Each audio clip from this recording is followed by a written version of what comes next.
What's going on, everybody? Welcome to a brand new edition of the Chris Stevens Writes YouTube show with yours truly, Chris Stevens, a writer who writes, who talks about, let me adjust this damn camera so y'all can see the t-shirt, who talks about culture, sports, music, and society, and of course writing. As I'm a journalist, I write novels and all of that. So yeah, getting back into the swing of things as I promised you guys, because of course, I had a whole month of inactivity because a cold absolutely just bam knocked me smooth out. And of course, I was busy with work as well, but I was able to get back to a video last week, prompted by a Twitter question about COVID. But yeah, we're back. We're going to be talking about, we got some music updates coming up. Hopefully, going to have my first musical, not when I say musical guest, I don't mean I'm having an artist on. We haven't reached that level of success on this channel yet, but hopefully we get there. We're probably going to have somebody on to talk music with me very soon. I'll be previewing WrestleMania next week. A few other things we're going to be talking about. So before we get started, all the contact information, my social media feeds, links to my work, if you want to check all that out, will all be in the description below. Also, that will be in the description below is a GoFundMe link. I'm still trying to raise money to either get my car that's sitting out in front of my house right now fixed, or enough that I can just part ways with it and start building towards something else that'll just get me around town until I can do better. So if you guys want to help with that, the GoFundMe will be in the description below, as will my Cash App tag. So if y'all want to help me out that way, you are more than welcome to do so. All right, big news of the week. I mean, it's very obvious what the big news of the week is. One Sean John Combs, a.k.a. Puff Daddy, a.k.a. P. Diddy, a.k.a. Diddy, a.k.a. inmate, whatever numbers and codes you want to throw in there, is heavily under investigation. His house was raided by the FBI and the DHS. I mean, it's one thing to have the FBI, we can tell, but the Department of Homeland Security, now that's some serious business. And do you know how rarely the FBI goes running up into your house, run up in your crib like my name was Search Warrant? Shouts out to Busta Rhymes. Man, the comment is 28 years old. That's crazy. Anyway, yeah. When the FBI and DHS goes up into your house, chances are they've been looking at you for a minute. And I don't mean like a literal minute. I mean like anything from, a year to 2 years to 3 years. So they've been watching. They raided Diddy's houses in Miami, in Los Angeles. They detained his sons for a minute. They officially arrested and charged his drug mule that was on the plane with him in Miami. So, hey, man.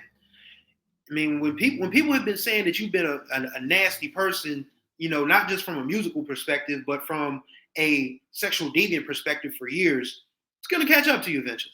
And I find it interesting that, there's one thing that I want people to prepare themselves for, that we may lose some of our favorites, because Diddy's not going down alone. There's going to be some people either by force or by guilt of association that will be going down with Puffy. And I think being prepared for that is going to be something it's not going to,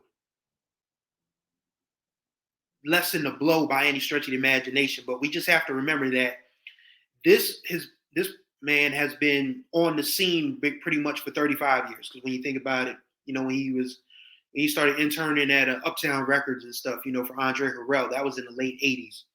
And we're in 2024 now. So we're talking about 35 years.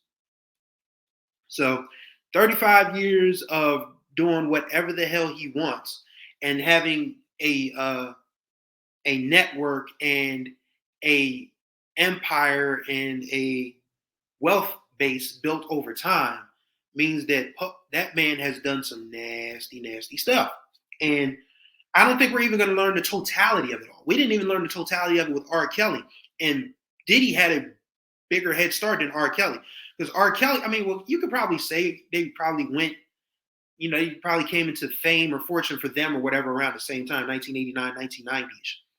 But surviving R. Kelly pretty much stopped his stuff in his tracks. So it came to an end. So, but Puff had an extra 4 or 5 years to do whatever the hell he was doing before Cassie launched the original suit. And again, we are going to, there's going to be some things that are probably going to come out about people that we love, like musicians, actors, um, business people, probably some legislators and maybe even some clergy, who knows? But yeah, there's gonna be some stuff that comes out about some of our favorites that's gonna be unsavory, that's gonna be uncomfortable, and it's something that's probably gonna have to have that next conversation about cancellation. And people say you can't cancel people because there's just too much of a you know there's too much that goes into that. But you can subscribe to your own moral fiber. I firmly believe that. I mean, it really depends on what your moral line in the sand is, quite honestly. For me, when Jim DeRogatis, another one of these great journalists, and everybody's like, wow, the white journalists are coming for the black. No, the black media is too far in bed with some of our famous people and they refuse to report on the things that are really important. So when you see like a Jim DeRogatis who deserves a ton of credit for his reporting and exposing R. Kelly for what he was, when you see Megan Kuniff, who has done some great reporting on black legal issues in Hollywood, know that the black journalists that are supposed to be, covering and informing and enlightening and for, I guess, for lack of a better word, exposing the issues, they're not doing them. They're not doing them like they should. So yeah, y'all can get mad at Jim DeRogatis. You R. Kelly fans can get mad at Jim DeRogatis. You Tory Lanez fans can get mad at Megan Kuniff, but they're doing their jobs correctly. So I've talked about that before. But yeah, going back to the thing of cancellation, I mean, it really depends on what your moral line in the sand is. Like I was saying, for me, Jim DeRogatis exposing R. Kelly the first time around. I mean, the tape honestly should have been enough for everybody. But the new wave that ended up inspiring and surviving R. Kelly, that was it. It was like, all right, no more. We're done here. And I'm going to drop a hot take. People, it's not really that much of a hot take because people who didn't like that man will probably agree with me, but the people who still foolishly follow him probably are going to hate what I'm about to say. But R. Kelly's music was overrated anyway. I mean, he didn't have a good album after TP2.com. That's when he started becoming a caricature of himself. I mean, all you gotta do is just look at Ignition, for crying out loud. I mean, Ignition went off around the same time the tape dropped. And everything since that point was just literally him being like this weird version of himself, which was already weird to begin with. We just didn't know how weird. We found out how weird, unfortunately. But yeah, like R. Kelly, I don't listen to anymore. Trey Songs, which is crazy. Well, not crazy. Because it's only like a couple of slow jams that I would have put on my adult time playlist. If you guys want the link to that playlist and you want a guaranteed good night, I will drop that link in the description for you because I'm not afraid to share. Everybody should be able to listen to music while they're having a good time. And I got just the playlist for you. But yeah, I purposely didn't put any Trey Songs or R. Kelly on that playlist because you can find other artists who are not deviants, who are not predators, who are not unrepentantly violent towards women, and still put together a good slow jams playlist. You can. You absolutely can. And this is where, again, your moral compass is your moral compass. For me, I have to admit that I still listen to Marvin Gaye. I do. And Marvin was like totally screwed up. Like if you never read probably the greatest music bio in the history of music bios, Divided Soul by David Ritz, you need to get on that because Marvin was a deeply troubled, problematic individual. I mean, he met and courted and groomed, basically, groomed the late Jan Hunter, Jan Gay, when she was 17. Marvin was 34. I'm just saying. I mean that proof is in the pudding. I mean, they got 2 kids together. I mean, it's not like you can just deny that ever happened because it did. But I still listen to Marvin Gaye, and I wrestle with that a lot. I had to drop 3 of my favorite movies of all time, not just my 3 favorite movies in a genre, not just 3 favorite movies in a decade, but 3 of my favorite movies of all time. I had to drop Uptown Saturday Night, Let's Do It Again, which is one of my personal favorites, like top five, and Piece of the Action, because Bill Cosby. With all the stuff about him dropping, quaaludes and stuff and women's drinks and just doing all sorts of things to them against their will. I was like, yeah, we're done here. And again, I'm not, I don't hold myself morally superior to anybody else, but I'm just telling you what my guidelines are. What does it for me? Like, it's just certain things that, you just can't support in good conscience or good faith. Excuse me. Those are just, it's just something, those are just things that, you have to look at through the eyes of a decent person.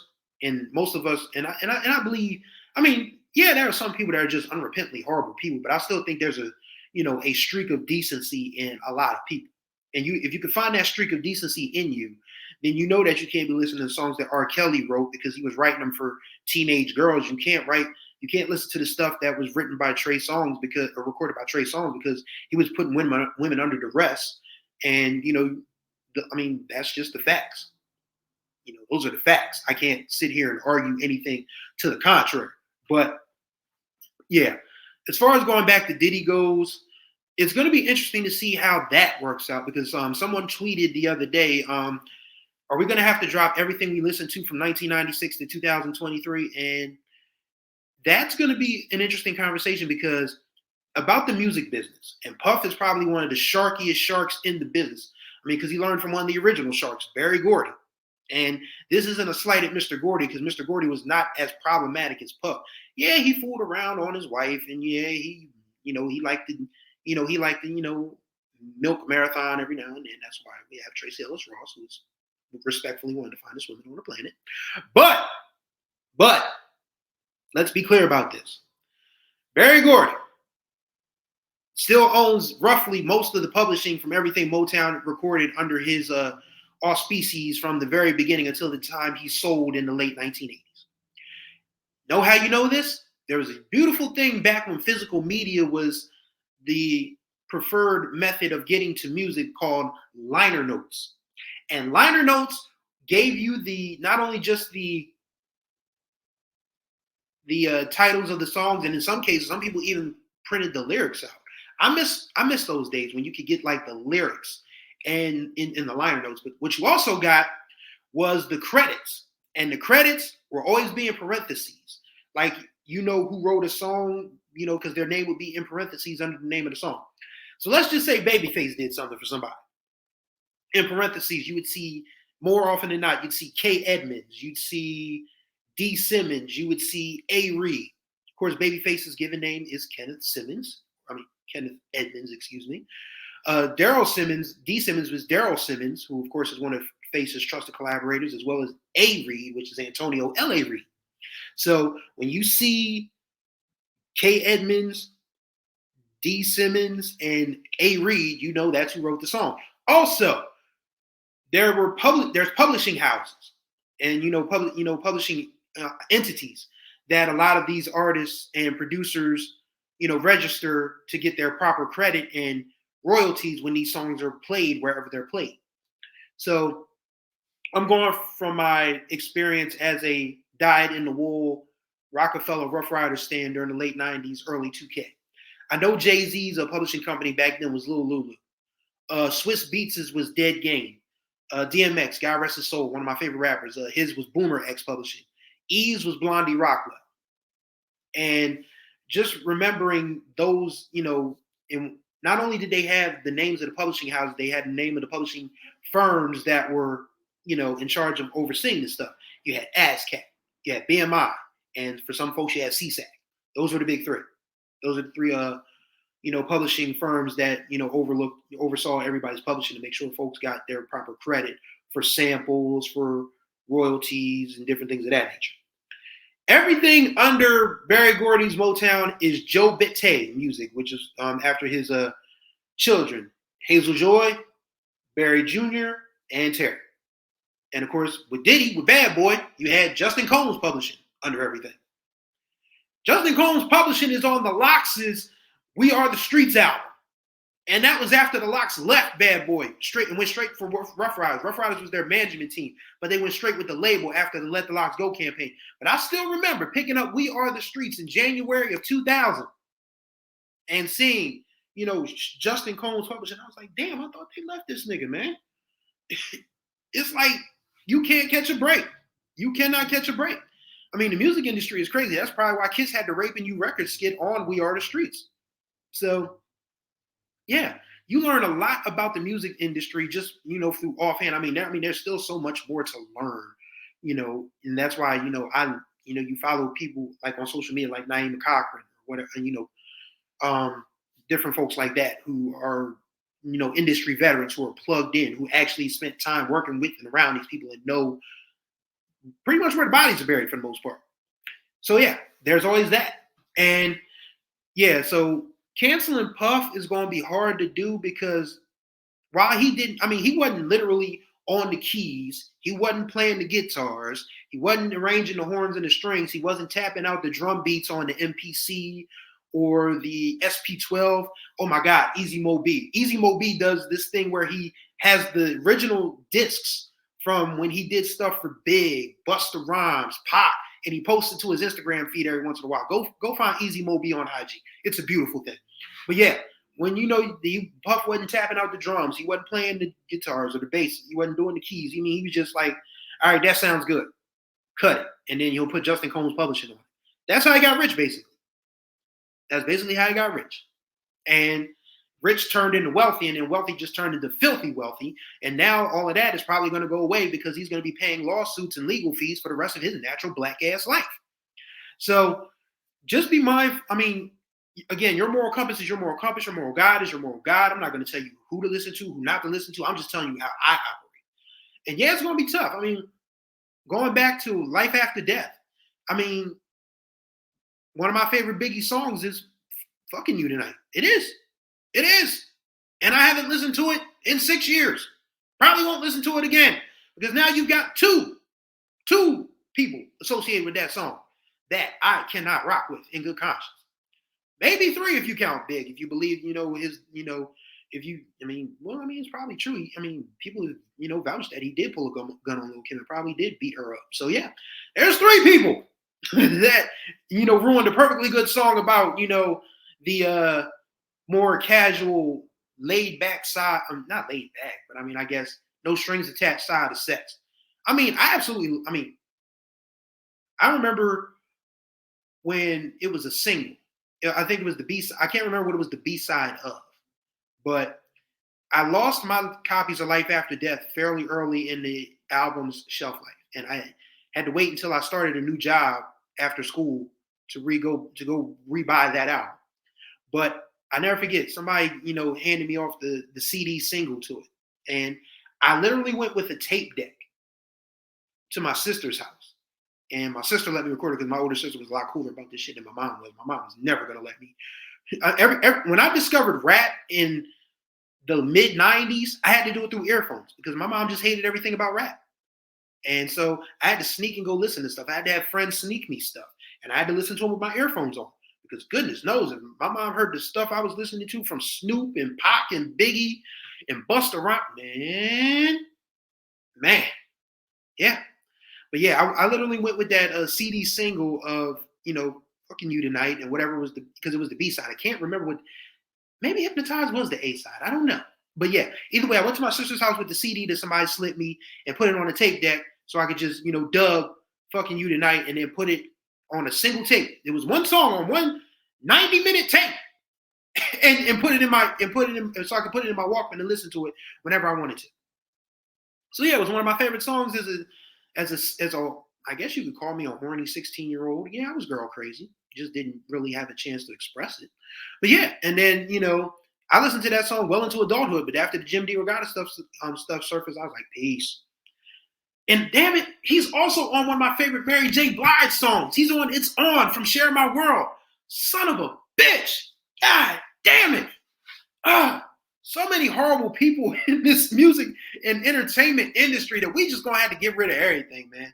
We're going to have to burn this. We're going to burn the whole black entertainment industry down and start from scratch. That's what it's looking like at this point. we're literally going to have to just cut, cut, cut until there's nothing left.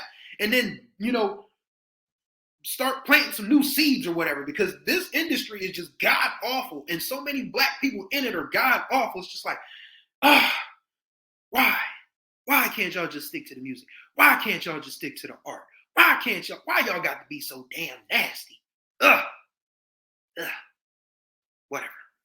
Yeah, but yeah, this Puff situation is far from over. We have not even, and we haven't even, like I said, we haven't even scratched the surface. We're probably not even going to get to all the nastiness that's involved, with this particular set of shenanigans. But time will tell. And you just have to be mindful of, again, your moral compass is your moral compass, your moral guide is your moral guide. You listen to who you want to listen to. I mean, I think if you're still listening to R. Kelly, you're definitely a terrible human being. But, some of the others, it's 50-50. But yeah, I think R. Kelly is probably R. Kelly and Diddy are probably going to end up being the exceptions. Like, anybody else you listen to, your choice. Diddy and R. Kelly, can't trust you. Sorry. That's how it works. So, ending this show on actually, you know what? What I'm gonna do? You're gonna get 2 episodes in one day. Yes, that's exactly what's gonna happen. 2 episodes in one day. Because I am feeling very good. I wanted to talk about something that was very important to me leading into the NCAA tournament, because the Sweet 16 for the men and women this weekend. But I'm just gonna do a whole different episode about it, because it's probably gonna be a short. So yes. You're just going to leave this here and let this be the Diddy episode, because, yeah, we needed to have that discussion. So, ladies and gentlemen, thank you for watching this edition of the Chris Stevens Writes YouTube show. Greatly appreciate it. Once again, there will be another episode coming later on, when I will talk about one of the most important days and exciting moments of my life, and that has something to do with my journalism career and college basketball. So, can't wait to show it to you guys, but y'all can check this episode out. Feel free to leave a comment, subscribe to the channel. Once again, all the contact information will be in the description below. So thank y'all for watching. Until the next episode, y'all be good or be good at it.